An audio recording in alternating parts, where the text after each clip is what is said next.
नेत्रों को बंद करिए, इंद्रिय व्यापार बंद करिए।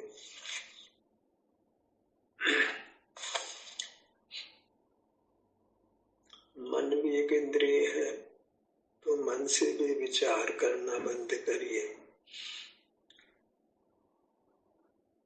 तब स्वतः ही आपको आपका सुख अनुभव में आने लगेगा।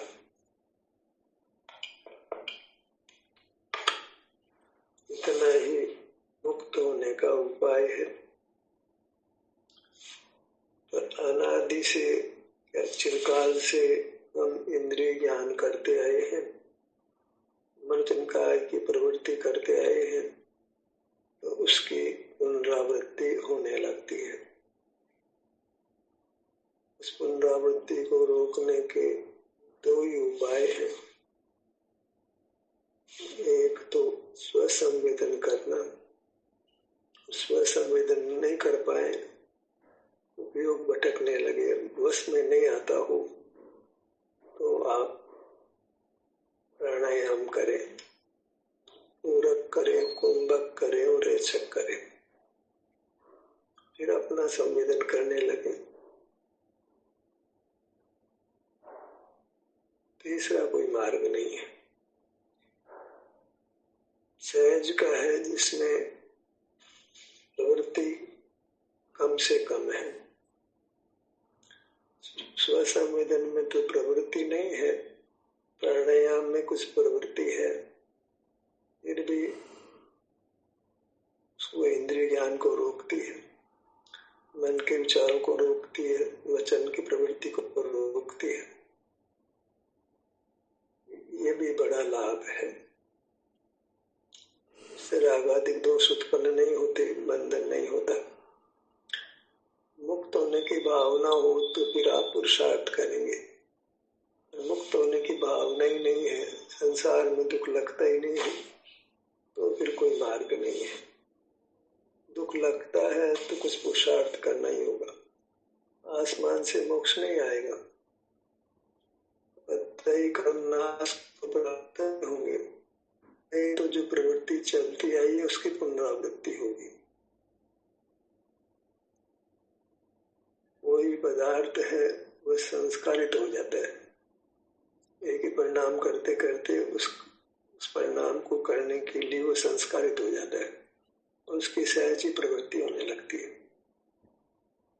और उसको बदलने के लिए फिर प्रयत्न करना पड़ता है।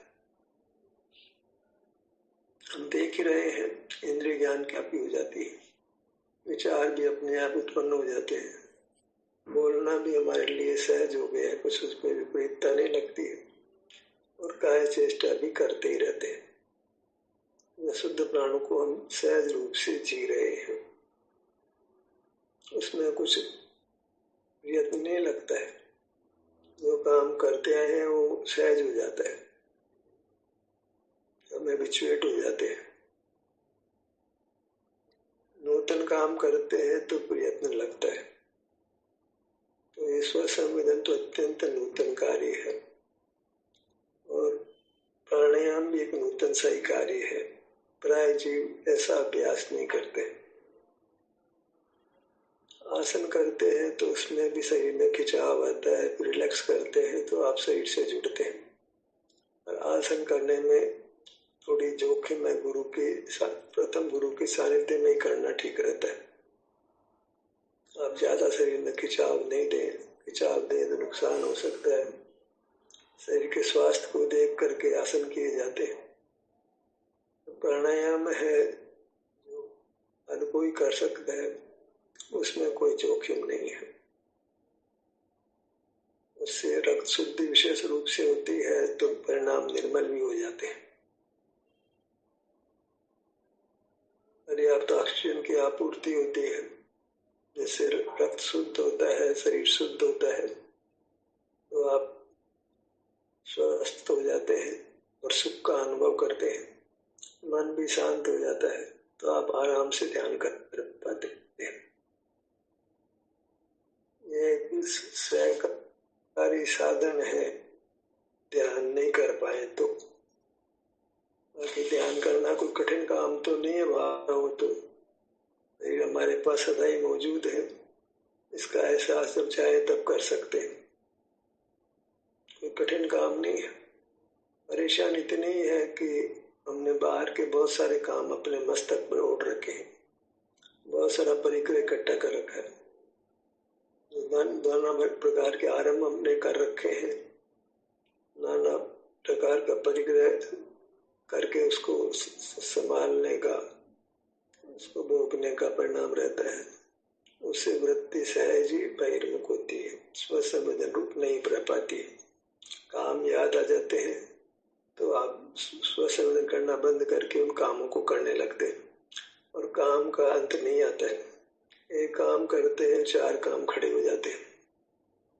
कामों को करते करते कभी कामों से मुक्त नहीं होते, नहीं तो इच्छाएं जागृत हो जाती है। आप कुछ न कुछ पढ़ने लगते हैं, कुछ सुनने लगते हैं। सहज ही जिन विषयों को जानने का संस्कार बना हुआ उनको आप जानने लगते हैं। विषय सुख का परिणाम दोहराने लगता है तो विषय सुख के लिए प्रयत्न करने लगते हैं। विषय सुख हमको बहुत खींचता है क्योंकि हमने अनादि से उसको भोगा है। शारीरिक सुख भोगने का तो प्रयत्न ही नहीं किया तो वो हमको नहीं खींचता है। अब शारीरिक सुख भोगने का संस्कार पैदा कर ले तो मार्ग एकदम सुगम हो जाता है। अपने शरीर में सुख की स्थिति है, आराम की स्थिति है, उसको भोगना। सब भागों में वेदना तो नहीं होती है, अनेकों भागों में वेदना नहीं होती है, वो आराम की स्थिति है। उसका हम अनुभव करने लगे तो सहज का काम है, सुगमता का काम है। और इस काम को उपादेय जाने, हितकारी जाने, कर्म क्षयकारी जाने, उत्तम स्वास्थ्य को देने वाला जाने। तो इस काम में कुछ कोई आहार करना हो, आहार में परिवर्तन करना हो, कि घूमने जाना हो, दौड़ने जाना हो, आसन करना हो, प्राणायाम करना हो, कुछ नहीं। शरीर में सुख की स्थिति पाई जाती है, उसका हम अनुभव करने लगे तो सहज ही बाहर से हट जाते हैं, अपने में होते हैं, मोक्ष मार्ग बन जाता है। इसमें शुभोपयोग जैसा कुछ नहीं है। देव दर्शन करना, पूजन करना, स्वाध्याय करना, तत्व चिंतन करना, तीर्थ यात्रा करना, परोपकार आदि काम करना, सब कुछ भी नहीं है। हम अपने तक से मटकर रहते हैं। बहुत उत्तम अनुष्ठान है, सुखद अनुष्ठान है। अपने शरीर के प्रति प्रेम भाव जगाएं। अपनी वस्तु का प्रेम खबर नहीं, इसलिए प्रेम नहीं होता है। अपनी वस्तु तो अपना मकान है, अपना परिवार है, अपने भाई बंधु हैं, अपने मित्र हैं, अपना जो भाई भौतिक संपदा है उसमें अपनापन रहता है। ये अपनी चैतन्य संपदा है। प्रेम अपना रूप ही संपदा रूप है, जगत की मान संपदा है। प्राप्त हो जाती है तो सब इच्छाओं का नाश हो जाता है, हम वीतराग हो जाते हैं, पूर्ण सुखी हो जाते हैं। ऐसी अद्भुत संपदा है जिसको पाने के बाद फिर किसी अन्य संपदा की, भौतिक संपदा की इच्छा उत्पन्न नहीं होती है, स्नेह स्नेह समाप्त हो जाती है। ये करना चैतन्य संपदा को भोगना है। संपदा भोगना सबको अच्छा लगता है, पर भौतिक संपदा कोई संपदा नहीं है, वो तो संपदा का भ्रम है। एक पदार्थ एक को अच्छा लगता है, दूसरे को बुरा लगता है। वो तो मोह के उदयवश कोई पदार्थ हमको अच्छा लगता है, कोई बुरा लगता है। पदार्थ अच्छा बुरा नहीं होता है, सब भ्रम का जीवन है, एकदम भ्रम का है। लेकिन भ्रम लगता नहीं है। सबसे बड़ी दिक्कत यही है, बाहरी पदार्थ सुखद लगते हैं, अच्छे लगते हैं। अब अच्छा लगना कैसे मिटे? वो तो लगते हैं तो चित्त उसको पाने का मन, हमारी भावना उसको ग्रहण करने की, उसको भोगने की हो जाती है। पदार्थ तो अच्छे लगेंगे, बुरे लगेंगे, क्योंकि वो हमारे साथ अनादि से बंधा है। पदार्थ तो अच्छे बुरे लगेंगे, देखोगे जानोगे तो अच्छे बुरे लगने ही वाले हैं। अच्छे बुरे लगेंगे तो उनके प्रति आकर्षण विकर्षण होने वाला है, और उससे फिर कर्म का बंधन भी होने वाला है। करें क्या? बस मूर्त पदार्थों को देखना जानना बंद करें। जानना हमारा स्वभाव है तो फिर अंदर का सार भी तुम्हारा स्वभाव है। अर्थात अच्छे बुरे जानोगे, अच्छे बुरे लगेंगे, अच्छे बुरे लगेंगे तो राग द्वेष होगा, राग द्वेष होगा तो बंद होगा। रास्ता ये है कि हम जाने ही ना, आत्मा को जाने। ऐसा कोई शक्ति हमारे पास शक्ति नहीं है कि आत्मा को जान सके। पुद्गल को जानने की शक्ति तो पुद्गल ने हमको दी थी, आत्मा को जानने की शक्ति हमको नहीं है और उसकी आवश्यकता भी नहीं है। हमें तो सुख चाहिए, आत्मा में सुख है तो भोगने में आता है, जानने में नहीं आता है। भोगने और जानने में बहुत अंतर है। हमें शरीर में, अपने मूड शरीर में सुख लगता है, अच्छा लगता है, तो अच्छा लगता है, ये अच्छा लगना है, ये सुख का भोग है, सुख का अनुभव है, सुख का एहसास है, सुख का संवेदन है। ये जानना संज्ञानी को प्राप्त होता है। ये जानना तो परोक्ष है। हम आगम में पढ़ा है कि ज्ञान परोक्ष है, हमारे पास प्रत्यक्ष ज्ञान नहीं है। और जबकि सुख तो प्रत्यक्ष अनुभव में आता है, किसी माध्यम की जरूरत नहीं पड़ती है। तो ये सुख है, ये ज्ञान नहीं है। ये सुख सुख ही है। सुख भोगने रूप होता है, जानने रूप नहीं होता। हम सुख चाहते हैं तो जानने की बात नहीं करें, जानने को छोड़ना ही पड़ेगा। जानना ही सुख के अनुभव में बाधक होता है। हमें सुख का अनुभव करना है, जानना कुछ भी नहीं है। जानना ही संसार रूप है। सुख का अनुभव करना है तो जानने का लोभ छोड़ना है। तो जानेंगे तो नुकसान हो जाएगा। मालूम होना चाहिए कि कहाँ क्या सिस्टम कानून बदल रहे हैं। लाभ आने के बातें तो बाहर ही होते हैं। धन का लाभ आने है ना, तो हमें धन के लाभ आने से कोई प्रयोजन नहीं है, कोई ज्यादा नुकसान होने वाला भी नहीं है, क्योंकि इतना कुछ हमें उपलब्ध है सीनियर सिटीजन्स को, तो कि उनको धन के आने से कोई ज्यादा फर्क पड़ने वाला नहीं है। और धन हमारी चाहने से मिल जाता है, नहीं चाहने से नहीं मिलता, ये बात भी नहीं है। धन की गति विचित्र है, वो हमारे अधीन नहीं है। धन के बारे में जो विकल्प बहुत उठते हैं, खासकर जो धन कमाते हैं उनको। अब तो महिलाएं भी कमाने लगी तो उनको भी धन का विकल्प हो जाता है। धन का विकल्प बहुत ज्यादा अनुभव में बाधक होता है। तो उसका विकल्प नहीं होगा, उसका क्या उपाय है? उपाय एक ही है कि आप अपने शरीर का सुख भोगने लगे, फिर धन की आवश्यकता ही नहीं रहती है। ऐसा सुख लगता है कि हम धन को भूल ही जाते हैं, धन की याद ही नहीं आती है, भाई परिग्रह की याद ही नहीं आती है। हम एक नए जीवन को प्राप्त करते हैं, एकदम नूतन जीवन मिलता है जहाँ बाहर का कोई काम नहीं है, बाहर के जानने का कोई काम नहीं है, बाहर चेतन अचेतन किसी का कोई प्रयोजन नहीं। हमको हमसे सुख मिलता है। यही हम ध्यानाभ्यास में करते हैं। एक विश्वास जागता है, जो सुख देता है उसको भगवान कहते हैं। तो हमारा अमूर्त तो शरीर सुख का बना है, ये सुख देता है, इससे जुड़ते हैं तो सुख मिलता है, ये हमको सुख देता है। तो फिर भगवान संज्ञा है वो हमारे अमूर्त शरीर को है। जो लोक में पर भगवान की चर्चा है उसको तो छोड़ना ही पड़ेगा। लोक संज्ञा है ना, लोग क्या कहता है उससे नहीं काम चलेगा। भगवान दूसरे को मानेंगे तो काम नहीं बनेगा। भगवान की शरण में जाएंगे, वो शरण देगा नहीं, पर में शरण नहीं है। परमार्थ से बाहर भगवान है ही नहीं। हमने भगवान की परिभाषा कर रखी है दूसरे के बारे में। तो कर्म से भगवान है, होगा वो तुम्हारे लिए नहीं है। जो कर्म से मुक्त हो गया उससे तुम्हारा क्या प्रयोजन है? उससे सुख तो मिलने वाला नहीं। भगवान हो गया होगा, हमारी क्या तत्किन। हम अस्पताल में पड़े, 2 आदमी बीमारी से मुक्त होकर चले गए, हम बीमार हैं, चले गए, उनसे हमारा क्या काम है? ये हमारे समझ नहीं आती। हम रेलगाड़ी की लाइन में टिकट लेने की विंडो में खड़े, 5 लोगों को टिकट मिल गई, चले गए, उनकी ओर देखने से क्या लाभ है? अपने को टिकट चाहिए तो अपने को लाइन में लगे रहना।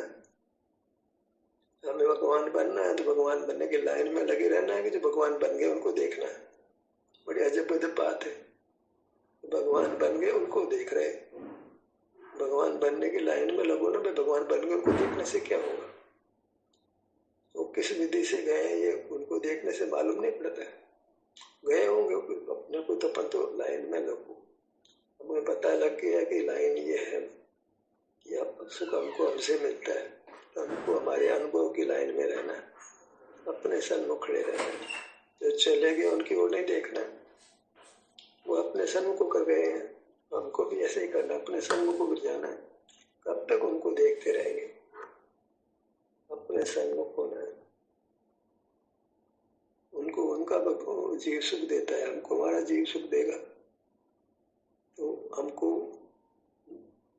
भगवान के दर्शन पूजन का आग्रह उसको छोड़ना पड़ेगा।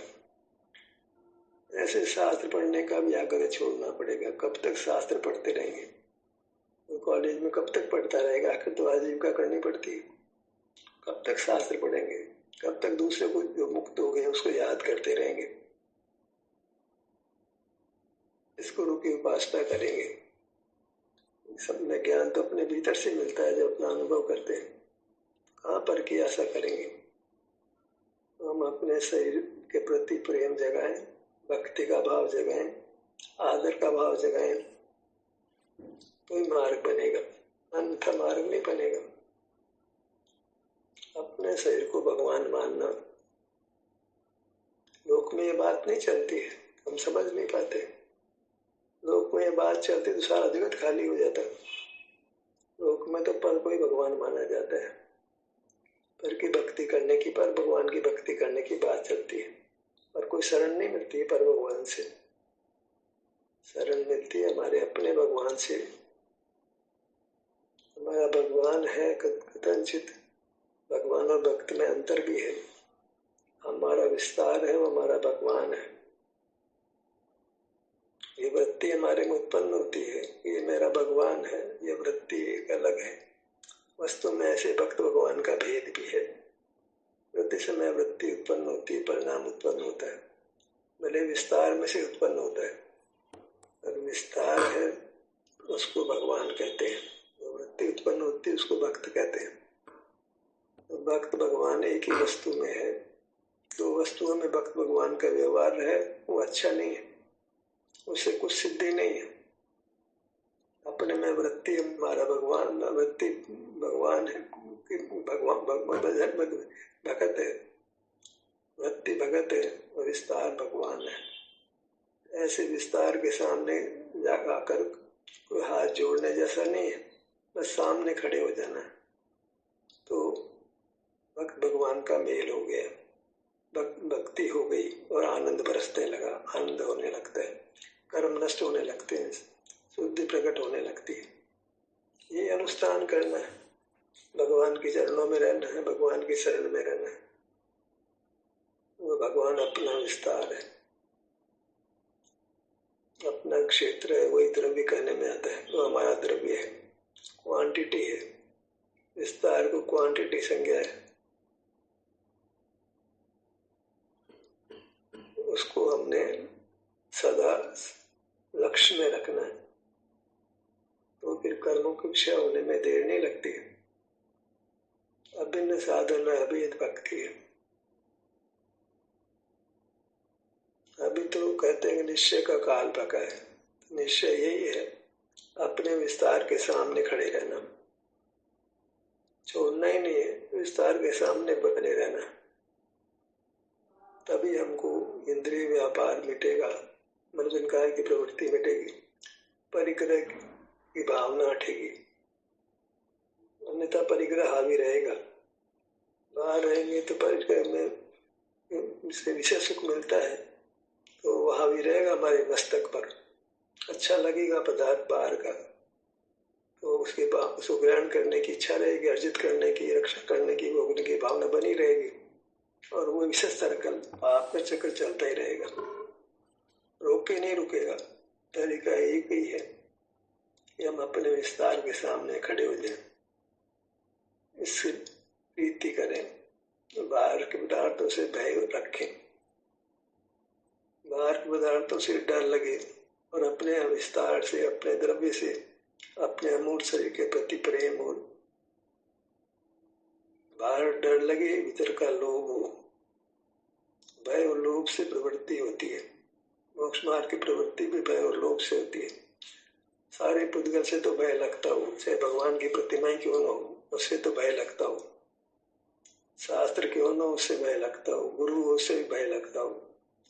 प्रीति एक से ही, प्रेम एक से ही, लोभ एक का ही, वो अपना अमूर्त शरीर है। एक और पर है और एक और स्व है, तीसरी बात ही नहीं है।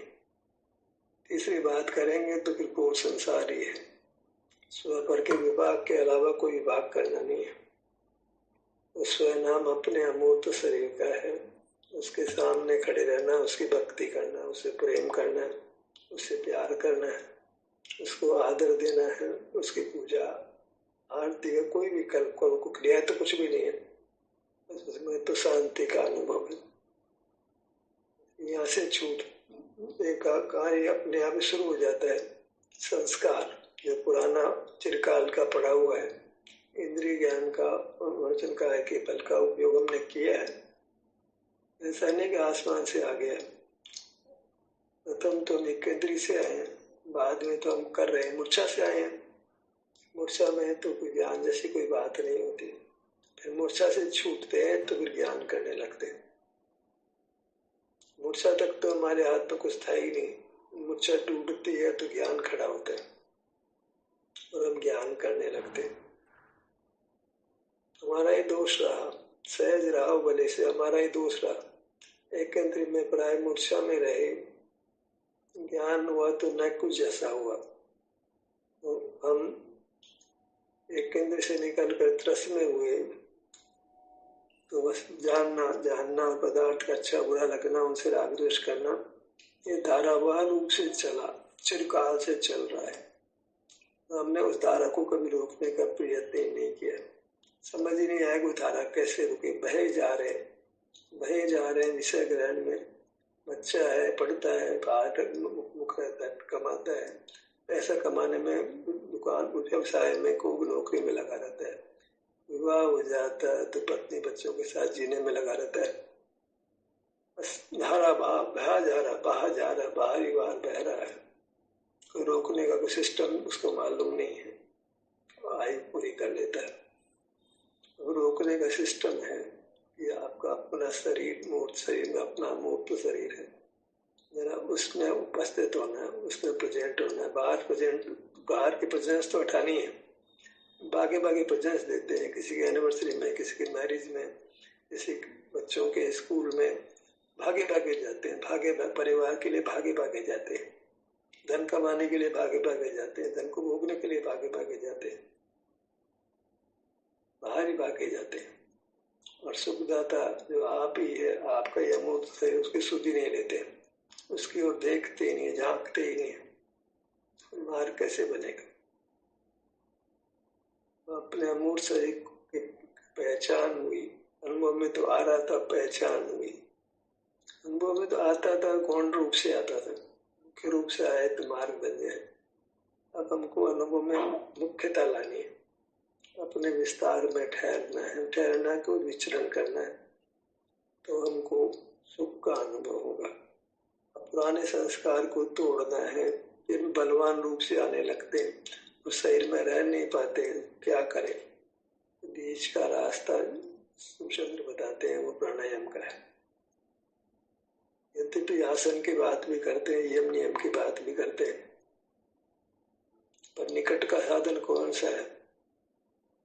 वो प्राणायाम है। उसके बाद प्रत्याहार, धारणा, ध्यान, ऐसा क्रम तो लगाते हो, पर उसमें हमने विशेष कुछ करना नहीं है। हमें करना है कि हमको एक नया काम शुरू करना है, जिसमें कोई हाथ पांव जैसा काम नहीं है, आंखें खोलने का काम भी नहीं है। बस श्वास लेना है, रोकना है और छोड़ना है। इतना सा हमको एक नया काम, क्योंकि idle mind is devil's workshop. मन को खाली छोड़ेंगे तो, इंद्रियों को खाली छोड़ेंगे तो काम करने लगेगी। दिक्कत ये है, जरा सा अनुभव करना बंद किया, ये अनुभव में ढील की, तो ये जैसा खाली, मतलब प्रयत्न करना बंद किया, अनुभव का प्रयत्न करना बंद किया, और इंद्रियां और मन वचन काया हम पे हावी हो जाते हैं, क्योंकि ये करते हैं अब तक। तो इन्हें हावी नहीं हो तो उसका एक ही रास्ता है, ध्यान भी नहीं कर पा रहे, हमको इंद्रिय ज्ञान करना नहीं है, मनोजन काय का व्यापार करना नहीं है, ये तो अशुद्ध प्राण है। हालांकि ये प्राणायाम भी अशुद्ध प्राण है, पर उसके मुकाबले में अच्छा है। 8 के आगे भी श्वासोच्छ्वास है ना, उसके आगे का है ये, तो उससे श्रेष्ठ है। 8 से 9 अच्छा है। इंद्रिय ज्ञान से विचार करना अच्छा है, विचार करने से बोलना अच्छा है, बोलने से काय चेष्टा करना अच्छा है, काय चेष्टा करने से प्राणायाम करना, श्वासोच्छ्वास करना अच्छा है। श्वासोच्छ्वास को देखना की बात नहीं कर रहे हम, श्वासोच्छ्वास करना है, आप बुद्धिपूर्वक करना है, यत्न पूर्वक करना है। आपको धीरे धीरे करना, सब धीरे धीरे श्वास टेरना है, धीरे धीरे मतलब रोकने का अभ्यास करना है। स्वतः ही आगे आगे रुकने का समय बढ़ता जाता है, जोर जबरदस्ती नहीं करना है। बस ये है कि हमारा उपयोग इंद्रिय व्यापार में नहीं जाए, मन वचन काया में नहीं जाए।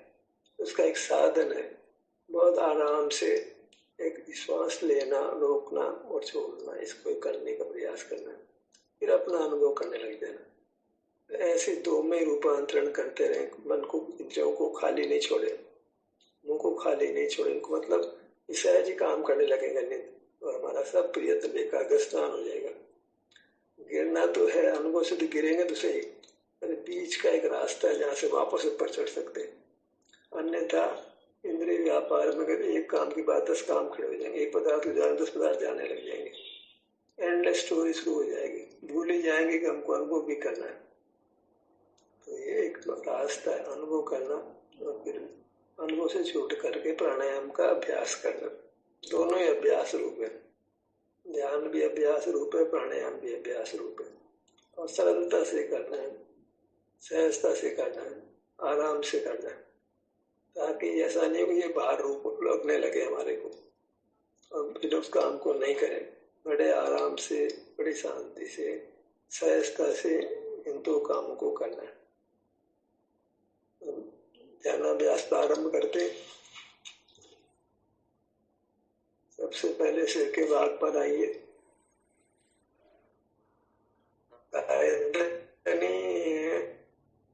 फिर भी